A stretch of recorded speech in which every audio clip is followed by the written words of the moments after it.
I must say that I'm feeling a bit guilty with this earpiece in my ears, obviously, because of that report by MF Adradosi. I am sharing it with some of my other colleagues, and I'm going to put a stop to it. However, welcome to the Sports on Pulse. I'm Gary Al Smith, and today we are just a couple of hours after the event, that is Gonzalo Higuain's signing for Chelsea. He is as breathtaking as he can be frustrating, a hat full of goals, but with a token perception as somebody who misses when it matters most. You can ask Leo Messi about that. In studio with me is Oreko Ampofo to run the rule over why this may be what Chelsea need, how he fits into Mauricio Sarri's system, and if he's going to be a hit or a miss. Thank you for your time. Thank you too, Gary. Gonzalo Higuain. That's what they like to say. He's in. Yeah, hopefully Chelsea fans will be hoping for the ball to end up in the back of the net. But I think all in all, it is a good signing for Chelsea. You can understand why Mauricio Sarri was so persistent on getting the Argentine forward, because about 3 to 4 years ago when he joined Napoli, his striker was Higuain there, and they broke a record together. That's Higuain now scoring the most goals in the Serie A season, a record that still stands. So he scored 36 goals in just 35 league starts, a very, very incredible record in a season where he scored 42 goals in our competition. So clearly he is someone that the Italian coach likes to work with.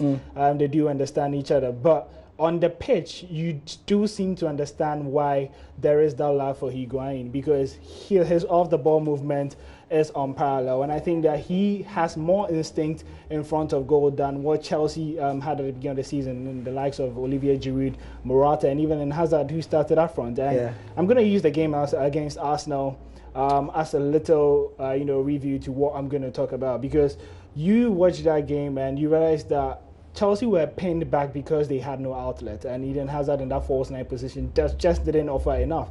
And Higuain is the type of striker who can play with his back to goal. He has intelligent movement, and he's good in there. He's good in the air. He's good in the ground. So he is in a sense a complete forward. And you look at in the past 10 years where Ronaldo and Messi have dominated, you push them aside, and Higuain will actually be second, only behind Cavani in terms of goals. So he is a proven goal scorer, someone that I think will hit the ground running in the Premier League.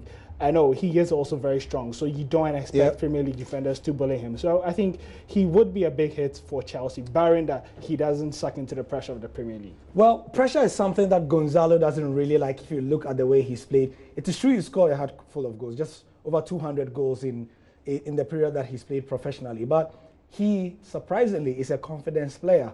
If you look at how he was taken by Milan, those close to him say that it was because they laid the table for him. They made him feel special. And then getting to around November, December, when Ivan Gazidis came in and they had to go over to the UEFA rules and all that, they decided that they were going to give Gonzalo a new contract only if Milan qualified for the Champions League. And then they altered their over 30s rule, which made him feel insecure. And if you look at the stats, it's not a coincidence that he scored in that period just 1 goal in 11 games. So he's a confidence player. But Sarri is somebody who loves him and will give him that confidence, right? Yeah, I think so. And you see how he has backed and defended Jorginho throughout this season, even though he hasn't reached the heights that he did in Napoli. So you expect Sarri to always be there for his men. And I think that he would give him that backing. And also because he really has no direct competition in that role. I don't expect Olivier Giroud to provide any tough competition for Higuain, for that starting spot. I think Higuain would jump straight into the lineup on Wednesday when they go away to Bournemouth. I mean, it would be crazy to put Giroud ahead of Higuain. I mean, it's not. Some have said that Higuain is not the kind of player Chelsea fans have been used to, especially in this Abramovich era.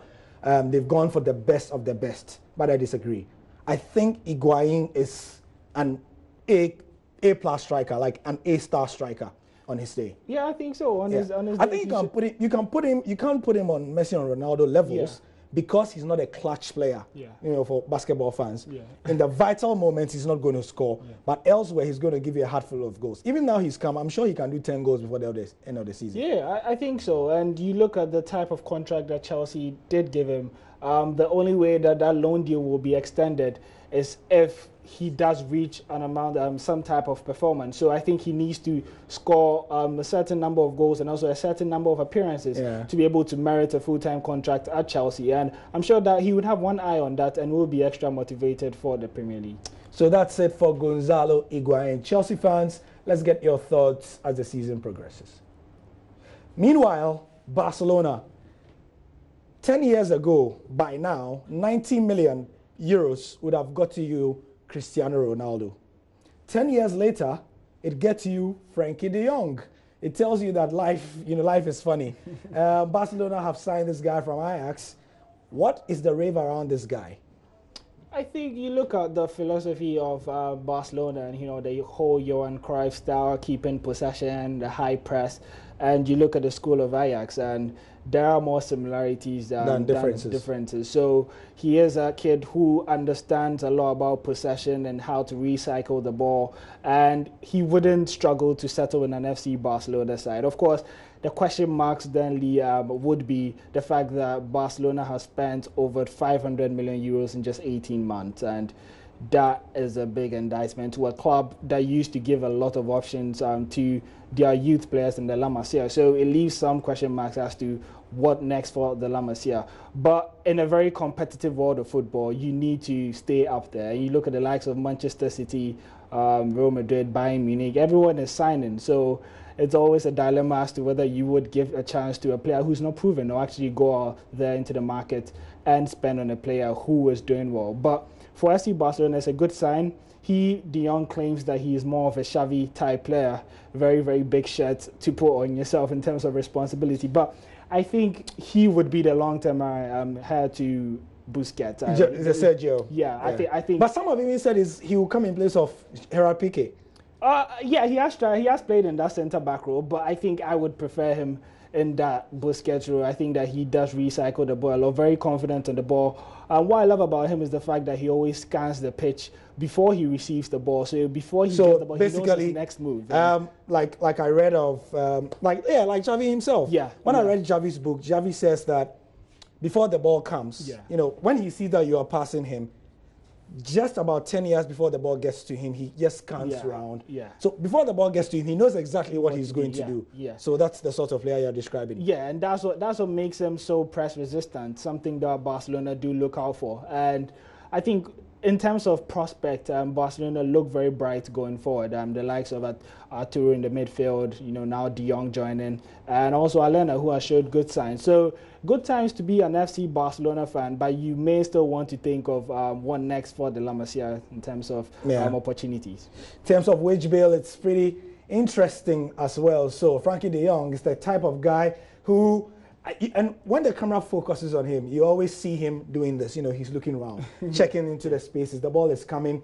He gets the ball immediately and just distributes them. So pretty much an exciting player too. Thank you very much for the update on the transfers. We'll do a bit more as we lead up to something big that is coming next week, Thursday. I'm not telling you what it is, but it's on Thursday next week by this time from 10 until 12.